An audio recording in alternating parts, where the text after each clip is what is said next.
VPN router എന്ന് പറയുമ്പോഴത്തേക്ക് ഇത് VPN ചെയ്യാൻ വേണ്ടി മാത്രമുള്ളതാണെന്നാണ് പല ആളുകളും ചിന്തിച്ചിരിക്കുന്നത്. പക്ഷെ അങ്ങനെയല്ല, PoE സ്വിച്ച് ആണെന്ന് നമുക്ക് പറയാൻ സാധിക്കും. അതായത് ഇതാണ് സെൻട്രലൈസ്ഡ് ആയിട്ടിരുന്നിട്ട് എല്ലാത്തിനെയും കൺട്രോൾ ചെയ്യുന്നത്. നമ്മുടെ ഈ ആക്സസ് പോയിന്റുകൾക്കൊന്നും നമ്മൾ ആ ആക്സസ് പോയിന്റ് വെക്കുന്ന സ്ഥലത്ത് അഡാപ്റ്റർ കുത്തേണ്ട ആവശ്യമില്ല. അതിന് പകരം നിങ്ങൾ ഓർക്കുന്നുണ്ടാവും, നമ്മുടെ വീട്ടിലൊക്കെ പണ്ട് ആദ്യമായിട്ട് കറണ്ട് കണക്ഷൻ കിട്ടിയ സമയത്ത് ഒരു ലൈറ്റും ഒരു പ്ലഗും ആണ് അന്നുണ്ടായിരുന്നത്. മറ്റു റൂമുകളിലേക്ക് നമ്മൾ സീലിംഗ് ഫാൻ ഇടാൻ വേണ്ടിയിട്ടും ലൈറ്റുകൾ കണക്ട് ചെയ്യാൻ വേണ്ടിയിട്ടൊക്കെ നമ്മൾ എന്താ ചെയ്തുകൊണ്ടിരുന്നത്? ഇതേപോലെയുള്ള മൾട്ടി സോക്കറ്റ് ഉപയോഗിച്ചിട്ട് ഒന്നിൽ കൂടുതൽ കണക്ഷൻസ് നമ്മൾ ഇതിനകത്തേക്ക് വയറ് മാത്രം കുത്തി വെച്ചിട്ട് കറണ്ട് വലിക്കും. അതായത് ഇന്നത്തെ കാലത്ത് നിന്നുകൊണ്ട് നമ്മൾ ആ പഴയ കാലത്തെ പറ്റി ആലോചിക്കുമ്പോൾ അത് വളരെ മോശമായിട്ടുള്ള ഒരു സെറ്റപ്പ് ആയിരുന്നു എന്ന് നമുക്ക് മനസ്സിലാവും, അല്ലേ? നിങ്ങൾ എൻ്റെ ഈ ഒരു വീഡിയോ കാണുന്നത് ഇപ്പോൾ ഒരു ഓഫീസിലിരുന്നാണെങ്കിലും വീട്ടിലിരുന്നാണെങ്കിലും നിങ്ങൾ നിങ്ങളുടെ മോഡത്തിലേക്ക് ഒന്ന് നോക്കുക. നിങ്ങളുടെ ആ വീട്ടിൽ ഉപയോഗിക്കുന്ന അല്ലെങ്കിൽ ആ ഒരു ഓഫീസിൽ ഉപയോഗിക്കുന്ന എല്ലാ ഉപകരണങ്ങളും ഡിപ്പെൻഡ് ചെയ്യുന്നത് ആ ഒരു മോഡത്തെ മാത്രമാണെങ്കിൽ, അല്ലെങ്കിൽ എല്ലാ കേബിളുകളും ആ ഒരു മോഡത്തിലേക്ക് കുത്തി വെച്ചിട്ടാണ് നമ്മൾ വർക്ക് ചെയ്തുകൊണ്ടിരിക്കുകയാണെങ്കിൽ, ഈ ഒരു സാധനം നമ്മൾ യൂസ് ചെയ്തുകൊണ്ടിരുന്നത് എങ്ങനെയാണോ അതുപോലെ തന്നെയാണ് നിങ്ങൾ ഇപ്പോഴും നിങ്ങളുടെ നെറ്റ്വർക്ക് യൂസ് ചെയ്യുന്നത്. അതായത് നിങ്ങൾക്കൊരു സ്ട്രക്ചേർഡ് ആയിട്ടുള്ള ഒരു നെറ്റ്വർക്ക് സെറ്റപ്പ് ഇല്ല എന്ന് ഞാൻ പറയും. വളരെ സ്ലോ ആയിട്ടുള്ള വൈഫൈ നെറ്റ്വർക്ക്, ഇടയ്ക്കിടയ്ക്ക് ഓഫ്ലൈൻ ആയി പോകുന്ന CCTV ക്യാമറകൾ, അതേപോലെ തന്നെ കുട്ടികളൊക്കെ യൂട്യൂബ് എടുക്കുകയാണെന്നുണ്ടെങ്കിൽ ആ ഒരു സമയത്ത് അനുഭവപ്പെടുന്ന കണ്ടമാനമുള്ള ബഫറിങ്, അതേപോലെ തന്നെ ഹാക്കിങ്ങിനുള്ള വളരെയധികം ചാൻസസും, ഇതൊക്കെയാണ് ഒരു സിംഗിൾ വൈഫൈ റൗട്ടർ മാത്രം ആശ്രയിച്ചുകൊണ്ട് നിങ്ങളൊരു നെറ്റ്വർക്ക് സെറ്റപ്പ് ചെയ്യുമ്പോൾ നിങ്ങൾക്ക് ഉണ്ടാകുന്ന ഏറ്റവും വലിയ ബുദ്ധിമുട്ട്. അപ്പൊ ഇന്ന് ഞാൻ നിങ്ങൾക്ക് പറഞ്ഞുതരാൻ വേണ്ടി പോണത് വളരെ വലിയ കാശ് മുടക്കൊന്നും ഇല്ലാതെ അത്യാവശ്യം നല്ല മികച്ച രീതിയിൽ ഉപയോഗിക്കാൻ സാധിക്കുന്ന ഒരു സ്മാർട്ട് ഹോം നെറ്റ്വർക്കിങ്ങിന്റെ ഡിസൈനാണ്. ഇതൊരു ടെക്നിക്കൽ ആയിട്ടുള്ള വീഡിയോ ആണെങ്കിലും എൻ്റെ കഴിവിന്റെ പരമാവധി ഞാനത് സിമ്പിൾ ആക്കി തരാൻ വേണ്ടി ശ്രമിക്കാം. ഇവിടെ ഞാൻ 2 ഇന്റർനെറ്റ് കണക്ഷൻസ് ആണ് എടുത്തിരിക്കുന്നത്. ഒരെണ്ണം എയർടെലും ഒരെണ്ണം ജിയോ ആണ്. നിങ്ങൾക്ക് ഇപ്പോൾ എയർടെലും ജിയോയിലും ഉള്ളത് വേറെ ഏതെങ്കിലും കണക്ഷൻസ് ആണെന്നുണ്ടെങ്കിൽ അത് യൂസ് ചെയ്യാം, അതിന് കുഴപ്പമില്ല. ഇനി നിങ്ങൾക്ക് ഒരു ഇന്റർനെറ്റ് കണക്ഷൻ മാത്രമാണ് ഉള്ളതെന്നുണ്ടെങ്കിലും ഒരു പ്രോബ്ലം ഇല്ല. ഈ നെറ്റ്വർക്ക് ഇതേപോലെ തന്നെ നമുക്ക് ഡിസൈൻ ചെയ്യാൻ സാധിക്കുന്നതാണ്. അപ്പോൾ 2 ഇന്റർനെറ്റ് ഇങ്ങനെ എടുത്തതിൻ്റെ ഒരു കാര്യം എന്ന് പറഞ്ഞു കഴിഞ്ഞാൽ, ഒരു ഇന്റർനെറ്റ് ഡൗൺ ആയി കഴിഞ്ഞാലും മറ്റേ ഇന്റർനെറ്റ് ഓട്ടോമാറ്റിക് വരുന്ന രീതിയിലാണ് ഇവിടെ നമ്മളിത് സെറ്റ് ചെയ്തിരിക്കുന്നത്. അപ്പോൾ ഇത് TP-Linkന്റെ ER605 എന്നുള്ളൊരു VPN റൗട്ടറാണ്. VPN റൗട്ടർ എന്ന് പറയുമ്പോഴത്തേക്ക് ഇത് VPN ചെയ്യാൻ വേണ്ടി മാത്രമുള്ളതാണെന്നാണ് പല ആളുകളും ചിന്തിച്ചിരിക്കുന്നത്. പക്ഷെ അങ്ങനെയല്ല, ഇതൊരു ഗേറ്റ്വേ ആണ്. ഇവിടെ നമ്മൾ ഈ ഒരു ഡിവൈസ് യൂസ് ചെയ്തിരിക്കുന്നതിന്റെ പർപ്പസ് എന്ന് പറഞ്ഞാൽ ഇതൊരു NLB ആയിട്ടാണ്, അതായത് നെറ്റ്വർക്ക് ലോഡ് ബാലൻസർ. അതായത് ഒരു ഇന്റർനെറ്റ് ഡൗൺ ആയി കഴിഞ്ഞാൽ ഓട്ടോമാറ്റിക് അടുത്ത ഇന്റർനെറ്റ് അപ്പ് ആകുന്ന പരിപാടിയാണ്. അതായത് ഇപ്പോൾ എയർടെലാണ് നമ്മൾ പ്രൈമറി ആയിട്ട് കണക്ട് ചെയ്തേക്കണമെന്നുണ്ടെങ്കിൽ എയർടെൽ ഡൗൺ ആയി കഴിഞ്ഞാൽ ഓട്ടോമാറ്റിക് ജിയോ അവിടെ ടേക്ക് ഓവർ ചെയ്യും. അതായത് ഇവിടെ എപ്പോഴും ഇന്റർനെറ്റ് ഉണ്ടാവുന്ന അർത്ഥം. ഓക്കെ, അപ്പൊ ഇതിന്റെ കണക്ഷൻ പോകുന്നത് ഇങ്ങനെയാണ്. നമ്മൾ ER605 എന്നുള്ള കേബിൾ നേരെ പോകുന്നത് ഈ ഒരു 16 പോർട്ട് സ്വിച്ചിലേക്കാണ്. ഇതൊരു സ്മാർട്ട് PoE സ്വിച്ച് ആണ് കേട്ടോ. അതായത് മാനേജബിൾ PoE സ്വിച്ച് ആണ്, നോർമൽ സ്വിച്ച് അല്ല. അപ്പോൾ മാനേജബിൾ സ്വിച്ച് എന്ന് പറയുമ്പോഴത്തേക്ക് നമുക്ക് ഓരോ പോർട്ടും മാനേജ് ചെയ്യാൻ സാധിക്കുന്ന രീതിയിലാണ്. ഇപ്പൊ ഇവിടെ ഈ ഒരു 16 പോർട്ട് PoE സ്വിച്ചിൽ നിന്ന് നമ്മൾ ഓരോ കേബിൾസ് ഓരോ ആക്സസ് പോയിന്റിലേക്കാണ് കണക്ട് ചെയ്തിരിക്കുന്നത്.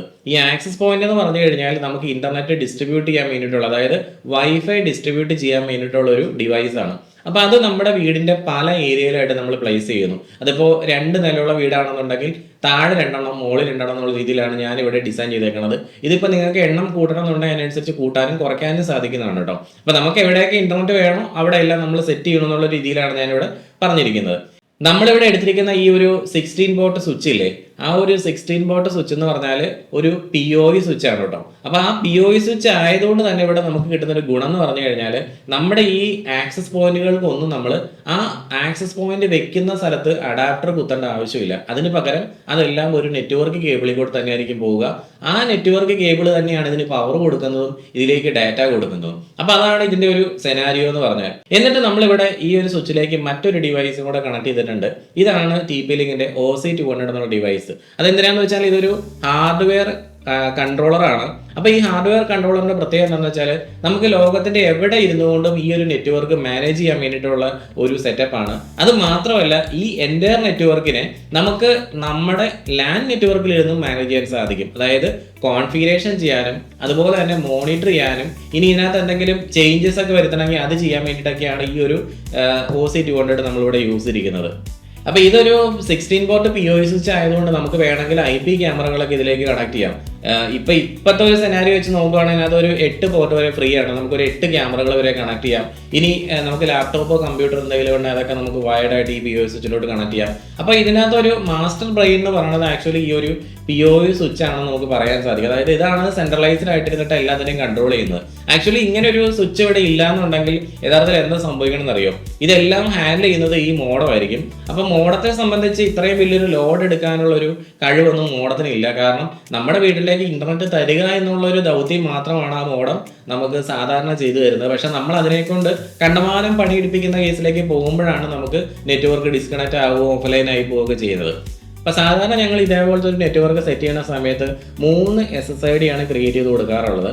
ഒരെണ്ണം മെയിൻ SSID ആണ്, അതായത് നമ്മുടെ വീട്ടിലുള്ള ആളുകൾക്ക് ഉപയോഗിക്കാൻ വേണ്ടിയിട്ടുള്ളൊരു വൈഫൈ. രണ്ടാമത് നമ്മുടെ വീട്ടിലേക്ക് വരുന്ന ഗസ്റ്റിന് വേണ്ടിയിട്ടുള്ളൊരു ഗസ്റ്റ് വൈഫൈ. അപ്പോൾ അതിനകത്ത് ചില ആളുകൾ പറയാറുണ്ട് അതിനകത്ത് റേറ്റ് ലിമിറ്റ് കൊടുക്കണം, അതായത് ഇത്ര സ്പീഡ് മാത്രം യൂസ് ചെയ്താൽ മതി എന്നൊക്കെ പറയാറുണ്ട്, അല്ലെങ്കിൽ ഇത്ര ഡാറ്റ മാത്രം യൂസ് ചെയ്താൽ മതി എന്നൊക്കെ പറയാറുണ്ട്. നമുക്ക് അതേപോലെ ഈ ഒരു നെറ്റ്വർക്കിൽ സെറ്റ് ചെയ്യാൻ സാധിക്കുന്നതാണ്. ഈ മൂന്നാമതൊരു SSID കൂടെ നമ്മൾ ക്രിയേറ്റ് ചെയ്യുന്നുണ്ട്. അതാണ് വളരെ ഇമ്പോർട്ടൻ്റ് ആയിട്ടുള്ളൊരു SSID എന്ന് പറഞ്ഞാൽ. അതെന്തിനു വേണ്ടിയിട്ടാണെന്ന് വെച്ചാൽ നമ്മുടെ വീട്ടിലുള്ള IoT ഡിവൈസുകൾക്ക് വേണ്ടിയിട്ടുള്ളതാണ്. അതായത് ഇൻ്റർനെറ്റുമായിട്ട് കണക്റ്റ് ആകുന്ന മറ്റ് ഉപകരണങ്ങളുണ്ടല്ലോ, നമ്മൾ മൊബൈലല്ല ഉദ്ദേശിച്ചത്, നമ്മുടെ IoT ഡിവൈസുകൾ. ഇപ്പോൾ നമുക്ക് CCTV ക്യാമറ ആയിരിക്കാം ചിലപ്പം, അല്ലെന്നുണ്ടെങ്കിൽ നമ്മുടെ വീട്ടിലിരിക്കുന്ന ഫ്രിഡ്ജ് ആയിരിക്കാം, അതുപോലെ തന്നെ വാഷിംഗ് മെഷീൻ ആയിരിക്കാം. അങ്ങനെയുള്ള സാധനങ്ങളെല്ലാം തന്നെ ഇനിയിപ്പോൾ ലൈറ്റ് ഓട്ടോമേഷൻ ചെയ്തിട്ടുണ്ടെങ്കിൽ അത് ആമസോൺ അലക്സ അങ്ങനെയുള്ള എന്ത് സാധനമാണെങ്കിലും അതെല്ലാം IoT ഡിവൈസിനകത്ത് വിടും. അപ്പോൾ അങ്ങനെയുള്ള ഡിവൈസുകൾക്ക് ഒരു സ്പെഷ്യൽ കോംപ്ലക്സ് പാസ്വേഡ് നമുക്ക് സെറ്റ് ചെയ്തുകൊണ്ട് അത് വേറൊരു നെറ്റ്വർക്കായിട്ട് നമ്മൾ മാറ്റി വയ്ക്കുകയാണ്. അപ്പോൾ ആ നെറ്റ്വർക്കിലൂടെ ആരെങ്കിലും പുറത്തുനിന്ന് ഒരു ഹാക്കർ കയറി കഴിഞ്ഞാൽ നമ്മുടെ ഹോം നെറ്റ്വർക്കിൻ്റെ ഉള്ളിലോട്ട് കയറാത്ത രീതിയിൽ നമുക്ക് ഇതിനകത്ത് വളരെയധികം സെറ്റപ്പുകൾ നമുക്ക് ചെയ്യാൻ സാധിക്കുന്നതാണ്. ഉദാഹരണത്തിന് ആക്സസ് കൺട്രോൾ ലിസ്റ്റ് ക്രിയേറ്റ് ചെയ്തുകൊണ്ട് ACL റൂൾ അപ്ലൈ ചെയ്യാൻ സാധിക്കും. ഈ ഒരു നെറ്റ്വർക്ക് നമ്മുടെ വീട്ടിലാണ് നമ്മൾ സെറ്റപ്പ് ചെയ്ത് വെക്കണമെന്നുണ്ടെങ്കിൽ, നമ്മുടെ വീട്ടിൽ പഠിക്കുന്ന കുട്ടികൾ ഉണ്ടെന്നുണ്ടെങ്കിൽ തീർച്ചയായിട്ടും അവരുടെ മേളിൽ 100% കൺട്രോൾ നിങ്ങൾക്ക് കൊണ്ടുവരാൻ സാധിക്കും. അതിനകത്ത് ഒരു മാറ്റമില്ല. ഞാൻ അതിനകത്ത് അനുഭവസ്ഥനാണ്. ഇപ്പം എൻ്റെ വീട്ടിൽ കൊച്ച് 11 വയസ്സേ ആവുകയുള്ളൂ. പക്ഷേ ഏത് സമയവും അനിയൻ്റെ കൊച്ചുമായിട്ട് റോബ്ലോക്സ് ഗെയിം കളിച്ചുകൊണ്ടിരിക്കുന്ന അവർക്ക് പതിവാണ്. പഠിക്കാൻ പറഞ്ഞു കഴിഞ്ഞാൽ നേരെ പോയിട്ട് റോബ്ലോക്സ് ഗെയിം എടുക്കുന്നു, മൊബൈലിൽ അത് വെച്ച് കളിക്കുന്നു. അപ്പം നമുക്കത് പറഞ്ഞു കഴിഞ്ഞാൽ എന്തായാലും നമ്മുടെ കണ്ണ് വെട്ടിച്ച് അവരത് കളിക്കും എന്നുള്ള കാര്യത്തിൽ ഉറപ്പാണ്. നമ്മൾ ആ ഗെയിംസ് അൺഇൻസ്റ്റലേഷൻ ചെയ്ത് കളഞ്ഞാൽ ഒരു കാര്യമില്ല. അപ്പം ഞാൻ അതേപോലെ കളഞ്ഞൊരു വ്യക്തിയാണ്, പക്ഷേ പിന്നെ അത് ഇട്ടു. അപ്പം ഞാൻ എന്ത് ചെയ്യുമെന്ന് വെച്ചാൽ ഇതേപോലെ ഒരു നെറ്റ്വർക്ക് സെറ്റപ്പ് ഞാൻ വീട്ടിൽ ചെയ്തു വെച്ചു. ഞാനിപ്പോൾ എന്താ ചെയ്യണമെന്ന് വെച്ച് കഴിഞ്ഞാൽ എൻ്റെ ഫോണിൽ കൂടെ തന്നെ ഇതിനുള്ള ആപ്പ് ഉണ്ട്, അതായത് ഒമേഡ കൺട്രോളർ എന്നുള്ളൊരു ആപ്പുണ്ട്. ആ ആപ്പിലൂടെ നമുക്ക് ക്ലിക്ക് ചെയ്തുകൊണ്ട് ഈ റോബ്ലോക്സ് ഗെയിം നമുക്ക് ആവശ്യമുള്ള സമയത്തേക്ക് നമുക്ക് ഓഫ് ചെയ്ത് വെക്കാം. അതിനുശേഷം ഇയാൾ പഠനമൊക്കെ കഴിഞ്ഞ് കൃത്യമായിട്ട് വരണ സമയത്ത് നമുക്ക് എന്ത് ചെയ്യാം, വേണമെങ്കിൽ എനേബിൾ ചെയ്ത് കൊടുക്കാം. അതാണ് ഇതിനകത്ത് ഏറ്റവും വലിയ അഡ്വാൻറ്റേജ്. ഇപ്പോൾ യൂട്യൂബൊക്കെ TV-യിൽ എടുക്കുകയാണെന്നുണ്ടെങ്കിൽ നമുക്ക് നോർമൽ ഒരു റൗട്ടർ യൂസ് ചെയ്തുകൊണ്ട് നമുക്ക് അതിന് തടയാൻ സാധിക്കില്ല. കാരണം നമ്മൾ ഇപ്പോൾ വെബ് ഫിൽറ്ററിങ് URL ഫിൽറ്ററിങ് ആണ് നമ്മൾ കൊണ്ടുവരണമെന്നുണ്ടെങ്കിൽ നമുക്ക് ലാപ്ടോപ്പിലോ കമ്പ്യൂട്ടറിലോ അതിന് തടയാൻ സാധിക്കും. കാരണം അവിടെ അവർ ഉപയോഗിക്കുന്ന ഇപ്പോൾ Facebook ആണെങ്കിൽ facebook.com അല്ലെങ്കിൽ fb.com എന്നുള്ള ഒരൊറ്റ 1-2 ID മാത്രമാണ് യൂസ് ചെയ്യുന്നത്. പക്ഷെ അതേസമയം മൊബൈലിൽ ഈ Facebook എടുക്കുന്ന സമയത്ത് ഒന്നിൽ കൂടുതൽ URL അവർ യൂസ് ചെയ്യുന്നുണ്ട്. അത് ബാക്ക് എൻഡിലാണ്, നമുക്കത് അറിയാൻ പോലും പറ്റത്തില്ല. അപ്പോൾ അതിനെ പ്രിവെൻറ്റ് ചെയ്യണമെന്നുണ്ടെങ്കിൽ ഇതേപോലെയുള്ള നല്ലൊരു സ്ട്രക്ചേർഡ് ആയിട്ടുള്ളൊരു നെറ്റ്വർക്ക് സെറ്റപ്പ് നിങ്ങൾക്ക് ആവശ്യമാണ്. ഇവിടെ ഇപ്പം ഞാൻ 2 ഇൻ്റർനെറ്റ് കാണിച്ചിട്ടുണ്ട്. യഥാർത്ഥത്തിൽ ഇത് ഒരു ഇൻ്റർനെറ്റ് ആണെങ്കിലും ഇപ്പം ഞാൻ ഈ പറഞ്ഞ എല്ലാ കാര്യങ്ങളും വർക്കാവും. ഒരു കാര്യം മാത്രം വർക്കാകില്ലെന്നേ ഉള്ളൂ, അതായത് ഒരു ഇൻ്റർനെറ്റ് ഡൗൺ ആയാൽ മറ്റേ ഇൻ്റർനെറ്റ് അപ്പ് ആവില്ല, അത് മാത്രമേ വർക്ക് ആകത്തുള്ളൂ. ബാക്കി എല്ലാ കാര്യങ്ങളും വർക്കാവും. പിന്നെ അതേപോലെ തന്നെ ഈ ഒരു ERF605 എന്ന് പറയുന്ന ഒരു VPN റൗട്ടർ ആയതുകൊണ്ട് നമുക്ക് പല ആളുകളും എന്നെ വിദേശത്തൊക്കെ വിളിച്ചിട്ട് ചോദിക്കാറുണ്ട്, ഞങ്ങൾക്ക് വിദേശത്ത് പോയ സമയത്ത് ഇന്ത്യയിൽ യൂസ് ചെയ്തിരുന്ന പല ആപ്പുകളും അത് ഒന്നും ഉപയോഗിക്കാൻ സാധിക്കുന്നില്ല, എന്താണ് അതിനോട് മാർഗം? അപ്പോൾ നിങ്ങളിപ്പോൾ എയർടെല്ലിൻ്റെ ഇൻ്റർനെറ്റാണ് ഇവിടെ യൂസ് ചെയ്യണമെങ്കിൽ എയർടെല്ലിൽ നിങ്ങളൊരു സ്റ്റാറ്റിക് IP അഡ്രസ് എടുക്കുകയാണെന്നുണ്ടെങ്കിൽ നിങ്ങൾക്ക് ഇത് ഒരു VPN റൗട്ടർ ആയതുകൊണ്ട് തന്നെ ഇവിടെ ഒരു VPN നെറ്റ്വർക്ക് സെറ്റ് ചെയ്യാൻ സാധിക്കും. അപ്പോൾ വിദേശത്ത് നിങ്ങൾ ഇരുന്നിട്ട് ഇങ്ങോട്ടേക്ക് ഡയൽ ചെയ്ത് കയറുകയാണെന്നുണ്ടെങ്കിൽ നമ്മുടെ ഇന്ത്യയിൽ കിട്ടുന്ന എല്ലാ ആപ്പുകളും നിങ്ങൾക്ക് വിദേശത്ത് നിന്നുകൊണ്ട് ഉപയോഗിക്കാൻ സാധിക്കും. ഇപ്പോൾ നിങ്ങൾക്ക് ഇവിടെ ഒരു ഹോം സെർവർ ഉണ്ടെന്നുണ്ടെങ്കിൽ ആ സെർവർ സിസ്റ്റം നിങ്ങൾക്ക് പുറത്തുനിന്ന് ആക്സസ് ചെയ്യാൻ പറ്റും. അതുപോലെ തന്നെ CCTV ക്യാമറ ഒക്കെ ഉണ്ടെന്നുണ്ടെങ്കിൽ നമുക്ക് ഈ ഹിക്വിഷൻ്റെ അല്ലെങ്കിൽ TP-Linkൻ്റെ ഒന്നും ക്ലൗഡ് സർവീസ് ഇല്ലാതെ തന്നെ ഡയറക്റ്റ് ആയിട്ട് സ്ട്രീം ചെയ്തുകൊണ്ട് നമ്മുടെ ഫോണിലേക്ക് VPN വഴി തന്നെ ഈ CCTV ക്യാമറകൾ കാണാൻ സാധിക്കും. അതുപോലെ വളരെ വലിയൊരു സാധ്യതയുടെ ഒരു ലോകം തന്നെയാണ് നമ്മുടെ മുന്നിലേക്ക് കിട്ടുന്നത്.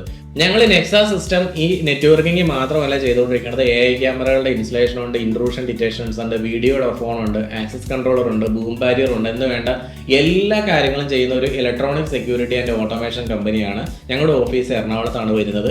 ഈ ഒരു ബിൽഡിങ്ങിൽ തന്നെയാണ് ഞങ്ങൾ കഴിഞ്ഞ 10 വർഷമായിട്ട് വർക്ക് ചെയ്തുകൊണ്ടിരിക്കുന്നത്. ട്രസ്റ്റഡ് ആയിട്ടുള്ള സ്ഥാപനമാണ്, നിങ്ങൾക്ക് വിശ്വസിക്കാം. ഞങ്ങൾ കൊണ്ടുവച്ചേക്കുന്ന സാധനങ്ങൾക്ക് ഞങ്ങൾക്ക് പൂർണ്ണ ഉത്തരവാദിത്തമുണ്ട്. അതുകൊണ്ട് എല്ലാ ഇൻസ്റ്റലേഷനും ഞങ്ങൾ 1 ഇയർ കംപ്ലീറ്റ് AMC ആണ് കൊടുക്കാറുള്ളത്.